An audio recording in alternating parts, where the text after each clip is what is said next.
किसी समय की बात है। गौतम बुद्ध अपने शिष्यों के साथ एक गांव में गए। वहां गांव के कुछ लोग उनसे बहुत नाराज थे। वे समझते थे कि बुद्ध उनकी पुरानी परंपराओं के खिलाफ हैं और उनके धर्म का अपमान कर रहे हैं। जब बुद्ध गांव पहुंचे तो वहां के कुछ लोग उनसे बहुत गुस्से में थे और उन्होंने बुद्ध को भला बुरा कहना शुरू कर दिया।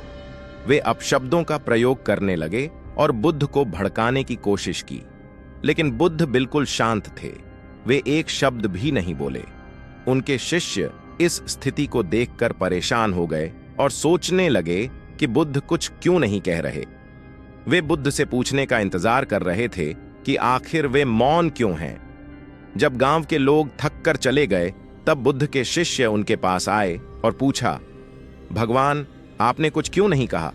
वे लोग आपको इतना बुरा कह रहे थे, लेकिन आपने उनकी एक भी बात का जवाब नहीं दिया।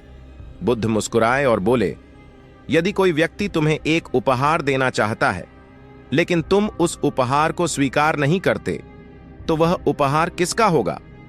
शिष्य ने जवाब दिया, वह उपहार उस व्यक्ति का ही रहेगा जिसने वह दिया था। बुद्ध ने कहा, ठीक उसी तरह जब कोई व्यक्ति तुम्हें अपशब्द कहता है और तुम उसे स्वीकार नहीं करते, तो वे अपशब्द उसी व्यक्ति के पास लौट जाते हैं। इसीलिए मौन रहना एक बड़ा गुण है।